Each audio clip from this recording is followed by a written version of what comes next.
चलिए सभी प्यारे साथियों को जय हिंद। संसर क्लासेज में रवि वर्मा के साथ स्वागत है। आज हम लोग देखेंगे साइंस के इस रिवीजन में केमिस्ट्री का कुछ महत्वपूर्ण प्रश्नोत्तर, जिसमें पहला प्रश्न है आपका कि तांबे और जस्ते के मिश्र धातु कौन सी है। तांबे और जस्ते के मिश्र धातु, तो मिश्र धातु में आप लोग पढ़े हैं पित्तल। पित्तल से याद रखना है पिताजी, जिसमें मिलता है तांबा और जस्ता। अगला क्वेश्चन है, एल्युमिनियम धातु को केवल किसके द्वारा निष्कर्षित किया जाता है। एल्युमिनियम धातु का निष्कर्षण जो है, याद रखेंगे, इसको वैद्युत अपघटन के द्वारा किया जाता है, जिसे हम लोग इलेक्ट्रोलाइसिस भी बोल सकते हैं। क्या बोलेंगे? इलेक्ट्रोलाइसिस, वैद्युत अपघटन। अगला क्वेश्चन है, तांबे का मुख्य अयस्क क्या है। तांबे का मुख्य अयस्क, तो तांबा को कॉपर बोलते हैं, तो इसमें क्यूपराइट, कॉपराइट, कॉपर पायराइट, कॉपर गल्लांस और कैल्कोपायराइट भी हो सकता है। क्लियर है। अगर डोलामाइट की बात करें तो किसका मिल जाएगा? एल्युमिनियम का।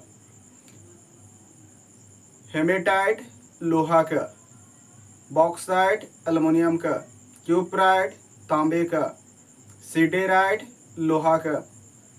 अगला क्वेश्चन है, ब्रॉन्ज के अवयव क्या होते हैं। ब्रॉन्ज के अवयव, तो ब्रॉन्ज किसको बोलते हैं? पित्तल को ही। तो पित्तल में क्या आता है? तांबा और जस्ता। अगला, नाइक्रोम किसका मिश्रण होता है। नाइक्रोम, तो याद रखेंगे नाइक्रोम में होता है, नाइक्रोम से याद रखना है, क्या याद रखना है? ई निकालो। इसमें मिल जाएगा लोहा, निकेल और क्रोमियम। लोहा, निकेल और क्रोमियम। अगला, नाइक्रोम किसका मिश्र धातु है, तो क्या मिल जाएगा? निकेल, लोहा, क्रोमियम। अगर इसमें और ऐड करना चाहे तो आप ऐड कर सकते हैं मैग्नीज को। कॉन्स्टेंटन किसका मिश्र धातु है। कॉन्स्टेंटन, तो याद रखेंगे तांबा और निकेल, तांबा और निकेल। अगला क्वेश्चन है, सोल्डर के घटक क्या होते हैं। सोल्डर के घटक पूछा, सोल्डर जिसको हम लोग क्या बोलते हैं? टाका भी। क्या बोलते हैं? टाका। तो टाका में क्या मिल जाएगा आपको? शीशा और टिन मिल जाएगा। शीशा और टिन, पीबी और एसिन। अगला की बात करें हम लोग, 1 रुपये और 2 रुपये के सिक्कों किससे बनते हैं। 1 रुपये और 2 रुपये के सिक्के का निर्माण किससे होता है, तो याद रखेंगे इसको आंसर हो जाएगा फेरिटेरक स्टेनलेस स्टील के द्वारा। अगला क्वेश्चन है, कौन सा तत्व तांबे से अधिक अभिक्रियाशील होता है। तांबे से अधिक अभिक्रियाशील, तो इसका आंसर आ जाएगा जिंक। और इसका आता है एक क्रियाशीलता श्रेणी, जिससे हम लोग याद करते हैं लिकवा, सरकाना, मंगल, कोनी, फिडको। क्लियर है, इस रूप में। अगला क्वेश्चन पूछता है, रासायनिक गुणों में मेंडलेव ने कौन से तत्वों द्वारा बनाए गए यौगिकों पर ध्यान केंद्रित किया। रासायनिक गुणों में से मेंडलेव ने कौन से तत्वों द्वारा बनाए गए यौगिकों पर ध्यान केंद्रित किया, तो आंसर में याद रखेंगे हाइड्रोजन और ऑक्सीजन के। क्षारीय धातुओं को आधुनिक आवर्त सारणी के कौन से समूह में रखा गया है। क्षारीय धातु, तो आप जानते हैं आधुनिक आवर्त सारणी में 7 गो आवर्त है और 18 क्या होते हैं? 18 क्या है? वर्गों की संख्या। जिसमें पहला जो है, पहला समूह ग्रुप 1 ये क्षार धातु, ग्रुप 2 मृदा क्षार धातु, और जिसमें वर्ग 13 जो आता है, जिसको हम लोग क्या कहते हैं? बोरॉन परिवार, मुद्रा धातु आ जाता है। वर्ग 14 कार्बन परिवार, वर्ग 15 नाइट्रोजन परिवार, जिसे जहरीला परिवार के नाम से भी जानते हैं। वर्ग 16 ऑक्सीजन, वर्ग 17 हो जाएगा हमारा हाइड्रोजन, और वर्ग 18 शून्य समूह अकेरिय गैस के नाम से जाना जाता है। अगला क्वेश्चन आता है, क्षारीय धातु को आधुनिक आवर्त सारणी में कौन से समूह में, तो आएगा पहला समूह, और मृदा क्षारीय कहेगा तो आंसर हो जाएगा दूसरा समूह। उत्प्रेरक के रूप में प्लेटिनम पर पहला अवलोकन किसने किया था, तो प्लेटिनम पर पहला अवलोकन जो है उत्प्रेरक के रूप में करने वाले वैज्ञानिक का नाम है डोबेरेनर। डोबेरेनर ने और क्या दिए थे, तो त्रियक नियम। अष्टक नियम किसने दिए थे? न्यूलैंड्स ने। अष्टक नियम न्यूलैंड्स ने। आयरन का हीटिंग एलिमेंट बनाने के लिए किस पदार्थ का उपयोग किया जाता है, तो आयरन का हीटिंग बनाने के लिए नाइक्रोम का प्रयोग किया जाता है। आयरन का हीटिंग बनाने के लिए नाइक्रोम पदार्थ का यूज किया जाता है। अगला क्वेश्चन, कौन सा धातु अल्युमिनियम से कम अभिक्रियाशील है? ऑप्शन में है जिंक, मैग्नीशियम, सोडियम और कैल्शियम। तो अल्युमिनियम से कम अभिक्रियाशील होता है जिंक। अगला क्वेश्चन कि किस धातु की अभिक्रियाशीलता सबसे कम है? सोना, चांदी, मरकरी, सोडियम। सोना, चांदी, मरकरी, सोडियम। 4 ऑप्शन है तो इसमें आंसर हो जाएगा सोना का अभिक्रियाशीलता जो है वो क्या है? सबसे कम है। अगला क्वेश्चन, कौन सा गुणधर्म आवर्त सारणी में समूहों में नीचे जाने पर समान ही बना रहता है? तो अगर किसी वर्ग में हम ऊपर से नीचे जाते हैं तो संयोजकता जो है सभी तत्वों का समान रहता है, चाहे वो वर्ग पहला में जाए, वर्ग दूसरा जाए, वर्ग 13 जाए, 14 जाए, 15 जाए, 16 जाए, 17 जाए, 18 जाए, किसी को भी ले लीजिए। वर्ग 13 लेते हैं, बाल गंगाधर इंडियन तिलक, इसमें ऊपर से नीचे जो भी तत्व मिलेंगे, चाहे बोरॉन हो, अल्युमिनियम हो, गैलियम हो, नेडियम हो, थैलियम हो, सभी का संयोजकता क्या रहेगा? समान रहेगा। उसी प्रकार से सभी वर्गों में सभी तत्वों का जो संयोजकता है ऊपर से नीचे जाने पर क्या मिलेंगे? समान मिल जाएंगे। अगला प्रश्न है कि संक्रमण तत्व क्या होते हैं? संक्रमण तत्व तो आप सभी जानते हैं कि जो डी ब्लॉक के तत्व हैं जिसे हम लोग संक्रमण तत्व के नाम से जानते हैं, और इसके वाह्यतम कक्षा जो डी सबसेल होता है ये क्या होता है? खाली। इसमें जो 3D श्रेणी है जिसमें स्कैडियम से लेकर कहाँ तक? जिंक तक। Scandium 1, titanium scandium 21, titanium 22, vanadium 23, chromium 24, manganese 25, iron 26, cobalt 27, nickel 28, copper 29, zinc 30, ये 3D श्रेणी के तत्व होते हैं। अगला क्वेश्चन आता है कि किसी तत्व के परमाणु का इलेक्ट्रॉनिक विन्यास 288 है। 288 है, क्या आ गया? 288 इलेक्ट्रॉनिक विन्यास। तो 288 से तात्पर्य हो गया कि इसमें टोटल इलेक्ट्रॉन हो जाएंगे 18। टोटल इलेक्ट्रॉन 18, तो ये चल जाएगा वर्ग संख्या 18 शून्य समूह का तत्व होगा। और तत्व के नाम पूछा जाए तो याद रखेंगे 18 में आता है आर्गन। 18 में कौन सा आ जाता है? आर्गन। आपको परमाणु संख्या याद होगा तत्वों का कि hydrogen 1, helium 2, lithium 3, beryllium 4, boron 5, carbon 6, nitrogen 7, oxygen 8, fluorine 9, neon 10, sodium 11, magnesium 12, aluminium 13, silicon 14, phosphorus 15, sulphur 16, chlorine 17, argon 18, potassium 19, calcium 20, scandium 21, titanium 22, vanadium 23, chromium 24, manganese 25, iron 26, cobalt 27, nickel 28, copper 29 और जिंक 30 होता है। उसी प्रकार से आगे क्वेश्चन आता है, argon का उपयोग सामान्यतः तापदीप्त प्रकाश बल्बों में भरने के लिए किया जाता है क्योंकि आर्गन गैस क्या है? तो आर्गन गैस जो है वो अकेरिय है। जिनॉन गैस कैसा है? अकेरिय है। रेडॉन क्या है? अकेरिय है। अगला क्वेश्चन कि समूह 16 में किस तत्व में सर्वाधिक अधात्विक गुण होते हैं? तो 16 में जो आता है तत्व वो आ जाता है ओ स्टाइल से टीपो। ओ स्टाइल से तेल पॉलिश लगवाओ, जिसको हम लोग क्या बोलते हैं? ऑक्सीजन, सल्फर, सेलेनियम, टेलेनियम और पोलोनियम। तो इसमें पूछ रहा है कि ऑक्सीजन, सल्फर, सेलेनियम, टेलेनियम, पोलोनियम में कौन ऐसा तत्व है जिसमें आध्यात्मिक गुण जो है सबसे अधिक होता है? तो याद रखेंगे जो सबसे ऊपर का तत्व है ऑक्सीजन, इसमें आध्यात्मिक गुण क्या होते हैं? सबसे अधिक होते हैं। और वर्ग में ऊपर से नीचे जाने पर आध्यात्मिक गुण क्या हो जाते हैं? घट जाते हैं। अगला क्वेश्चन है, जब हम समूह में नीचे की ओर जाते हैं तो क्षारीय ऑक्साइड के निर्माण की प्रवृत्ति क्या होगी? तो ऊपर से नीचे जाएंगे तो क्षारीय ऑक्साइड क्या होंगे? तो जो क्षारीय धातु है, क्षारीय धातु जो वर्ग संख्या पहला है, जो हलेना करे रब से फरियाद, दूसरा बेटा मांगे कर स्कूटर बापराजे, अगर ये ऑक्सीजन से अभिक्रिया करके ऑक्साइड बनाते हैं तो यह कहलाएंगे क्षारीय ऑक्साइड। और ऊपर से नीचे जाने पर जो क्षारीय ऑक्साइड की प्रवृत्ति है याद रखेंगे बढ़ जाती है। वर्ग में ऊपर से नीचे जाने पर क्षारीय ऑक्साइड की प्रवृत्ति क्या होती है? बढ़ जाती है। आगे क्वेश्चन है, प्रभावी नाभिकीय आवेश के बारे में क्या सही है? प्रभावी नाभिकीय आवेश के बारे में क्या सही है?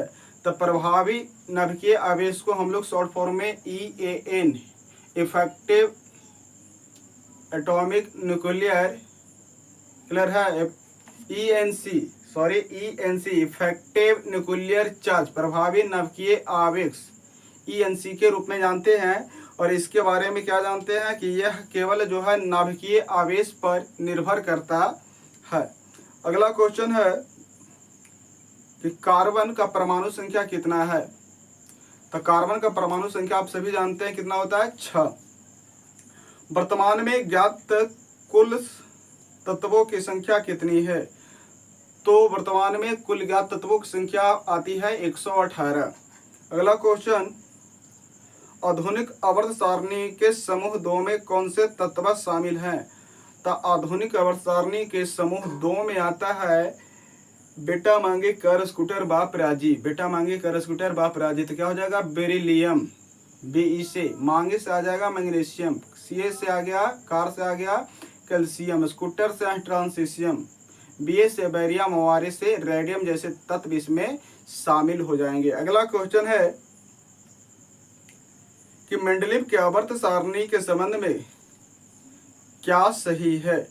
तो याद रखेंगे मेंडलीव के आवर्त सारणी में हाइड्रोजन को एक निश्चित स्थान दिया गया था। मेंडलीव के आवर्त सारणी में हाइड्रोजन को एक निश्चित स्थान प्रदान किया गया था। आवर्त सारणी का आविष्कार किसने किया। आवर्त सारणी का निर्माण करने वाले थे मेंडलीव, और इसी में जो आधुनिक आवर्त सारणी बनाने वाले हैं जिसमें सुधार किए वो हैं मोसले। अगला क्वेश्चन आता है कि कौन सा तत्व आधुनिक आवर्त सारणी के समूह 11 से संबंधित है। समूह 11 से, तो 11 से याद रखेंगे सोना आ जाएगा आपका, चांदी आ जाएगा और कॉपर, तांबा आ जाएगा समूह 11 से। आगे क्वेश्चन है आधुनिक आवर्त वर्गीकरण किसके द्वारा प्रस्तुत किया गया। तो आधुनिक आवर्त वर्गीकरण जो है मोसले के द्वारा प्रस्तुत किया गया। अगला क्वेश्चन है आधुनिक आवर्त सारणी में कितने समूह और कितने वर्ग हैं। कितने समूह और कितने आवर्त हैं, आधुनिक आवर्त सारणी में समूहों की संख्या कितनी है और आवर्तों की संख्या कितनी है। तो समूह पूछेगा तो याद रखेंगे कितने हैं, 18, और आवर्त की संख्या है 7। आधुनिक आवर्त सारणी में समूहों की संख्या कितनी है, 18, और आवर्तों की संख्या हो जाएगी 7। न्यूलैंड के अष्टक नियम के अनुसार प्रकृति में कितने तत्व मौजूद हैं। न्यूलैंड ने जब अष्टक नियम दिया तो उस समय प्रकृति में केवल 56 तत्व ही मौजूद थे। डोबरेनर ने 3 तत्वों को एक त्रिभुज में व्यवस्थित किया था। उस 3 तत्वों के व्यवस्थित करने का आधार क्या था। तो याद रखेंगे डोबरेनर ने उन तीनों तत्वों के बढ़ते हुए परमाणु द्रव्यमानों के आधार पर सजाया था। अगला क्वेश्चन है मेंडलीव की आवर्त सारणी की खोज के समय निम्न में किस तत्व समूह की खोज नहीं हुई थी। कह रहा है मेंडलीव की आवर्त सारणी का खोज के समय, जब मेंडलीव ने आवर्त सारणी का खोज किया तो किस तत्व का जो है खोज नहीं हुआ था। ऑप्शन दे रखा है हैलोजन, क्षार धातुएं, उत्कृष्ट गैस, क्षारीय मृदा धातु। तो याद रखेंगे कि मेंडलीव ने जब आवर्त सारणी दिया तो उस समय जो उत्कृष्ट गैस है जिसे हम लोग नोबेल गैस या नट गैस के नाम से जो जानते हैं, इसका खोज नहीं हुआ था। अगला क्वेश्चन है न्यूलैंड के अष्टक नियम के अनुसार किन तत्वों के गुणधर्म समान होते हैं। न्यूलैंड के अष्टक नियम के अनुसार बेरिलियम और मैग्नीशियम जैसे तत्व का गुणधर्म क्या होता है, समान होता है। नेक्स्ट क्वेश्चन की बात करें, किसे श्वेत धातु भी कहते हैं। श्वेत धातु पूछेगा तो याद रखेंगे प्लेटिनम को। श्वेत धातु किसे कहते हैं, प्लेटिनम को। आधुनिक आवर्त सारणी में जिंक का स्थान क्या है। तो जिंक का स्थान है वर्ग संख्या 12 और आवर्त संख्या 4। अगला क्वेश्चन है न्यूलैंड के अष्टक सिद्धांत के अनुसार पोटेशियम और कॉपर के बीच कितने तत्व मौजूद हैं। तो आंसर में याद रखेंगे 7। अगला क्वेश्चन कौन सा तत्व न तो धातु है और न ही अधातु। तो न धातु और न अधातु तो वो तत्व चले जाएंगे उपधातु में, जैसे में आएगा सिलिकॉन और जर्मेनियम। अगला कौन सा तत्व धातु नहीं है। तो धातु नहीं है तो अधातु होगा, और धातु अधातु दोनों नहीं है तो क्या हो जाएगा उपधातु। आंसर क्या होगा सिलिकॉन जर्मेनियम। न्यूलैंड द्वारा किन 2 तत्वों को एक ही स्लॉट में रखा गया था। तो याद रखेंगे कोबाल्ट और निकेल को एक ही स्लॉट में रखा गया था। न्यूलैंड्स का अष्टक सिद्धांत केवल किस तत्व तक ही लागू था?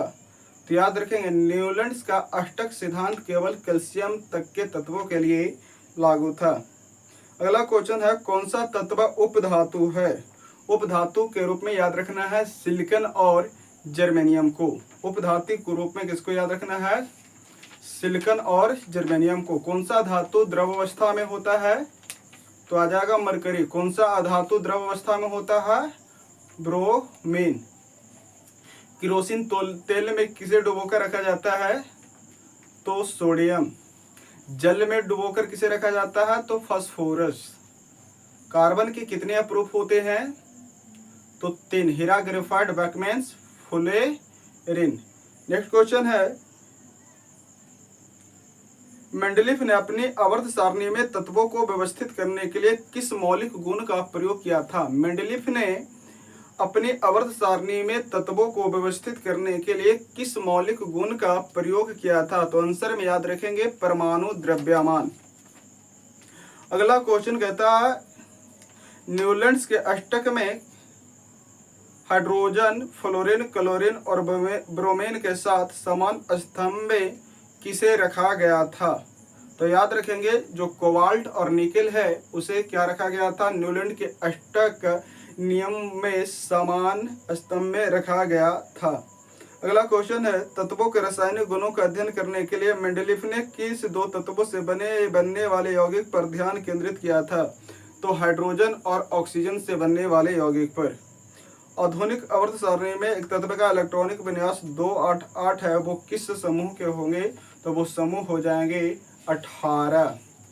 और तत्व जो होगा वो आर्गन। तत्व कौन सा हो जाएगा? आर्गन। अगला क्वेश्चन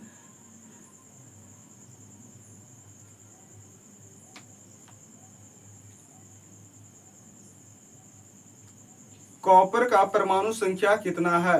तो आंसर में याद रखेंगे 29। कॉपर का परमाणु संख्या कितना है?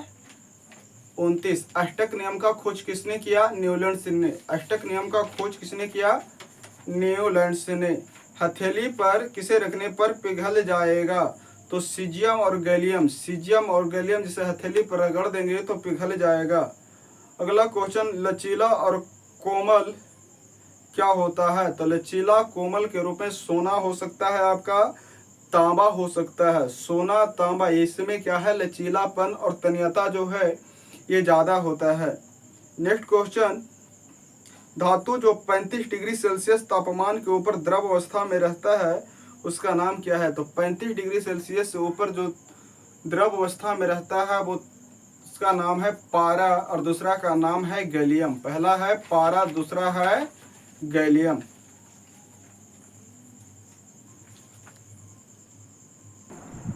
अब से नेक्स्ट टॉपिक की बात कर ले कि झूले की गति किसका उदाहरण है? तो याद रखेंगे झूले की गति किस ऊर्जा का उदाहरण है?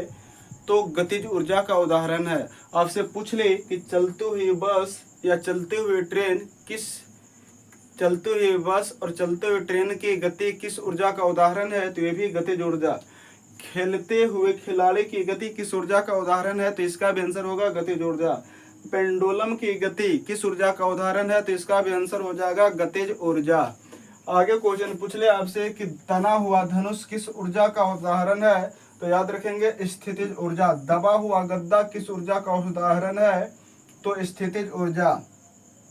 हाथ में पकड़ा पत्थर किस ऊर्जा का उदाहरण है? स्थितिज ऊर्जा। छत से लटका पंखा किस ऊर्जा का उदाहरण है? स्थितिज ऊर्जा। बांध में भंडारित पानी किस ऊर्जा का उदाहरण है? स्थितिज ऊर्जा। तना हुआ गुलेल किस ऊर्जा का उदाहरण है? तो स्थितिज ऊर्जा। आगे हम बात करते हैं कि जिसमें स्थितिज ऊर्जा और गतिज ऊर्जा दोनों होती है। तो इसमें मिलेगा छत पर दौड़ता हुआ बालक। छत पर दौड़ता हुआ बालक, छत स्थिर है, बालक दौड़ रहा है, तो इसमें स्थितिज और गतिज दोनों हो जाएगा। छत से लटकता हुआ जो पंखा है, जो चलता हुआ पंखा, तो लटक रहा है तो स्थितिज में आ जाएगा, और चल रहा है तो गतिज। तो स्थितिज प्लस गतिज ऊर्जा। उड़ता हुआ हेलीकॉप्टर, बैठे सवार उसमें स्थितिज में रहेंगे, हेलीकॉप्टर गति में रहेगा। स्थितिज ऊर्जा और गतिज ऊर्जा दोनों का उदाहरण होगा। लटकती हुई वस्तु, लटकती हुई वस्तु जो है वो क्या मिल जाएगा? इसमें भी स्थितिज और गतिज। चलती हुई बस, बस में जो सवार हैं वो स्थितिज में, और बस जो है वो गतिज ऊर्जा का उदाहरण मिल जाएगा। आपसे पूछ ले कि गति समीकरण किसने दिया, अगर आपसे पूछ लिया जाए कि गति का समीकरण किसने दिया तो याद रखेंगे गैलीलियो ने। गति समीकरण किसने दिया? गैलीलियो ने। बल का परिभाषा न्यूटन के किस नियम से मिलता है? बल का परिभाषा तो न्यूटन के पहला नियम। बल का व्यंजक न्यूटन के किस नियम से मिलता है? तो बल का जो व्यंजक है बराबर ए में न्यूटन गति के दूसरे नियम से प्राप्त होता है। अगर वही पूछ ले कि बल का प्रकृति किस नियम से पता चलता है, तो बल का प्रकृति जो है न्यूटन गति के तृतीय नियम से पता चलता है। वही आपसे अगर पूछ ले कि 1 माइक्रोन बराबर क्या होता है, तो याद रखेंगे माइक्रोन जो है वो दूरी मापने की इकाई होती है, और माइक्रोन होती है माइक्रोमीटर में, और 1 माइक्रो बराबर होता है 10⁻⁶ मीटर।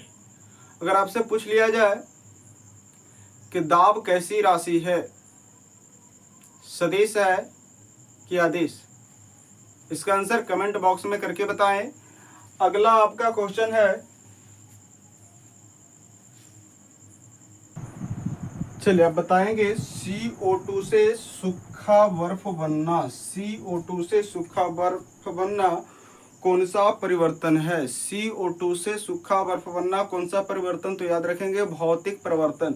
आगे पूछ दे मोमबत्ती का पिघलना। मोमबत्ती का पिघलना कौन सा परिवर्तन है?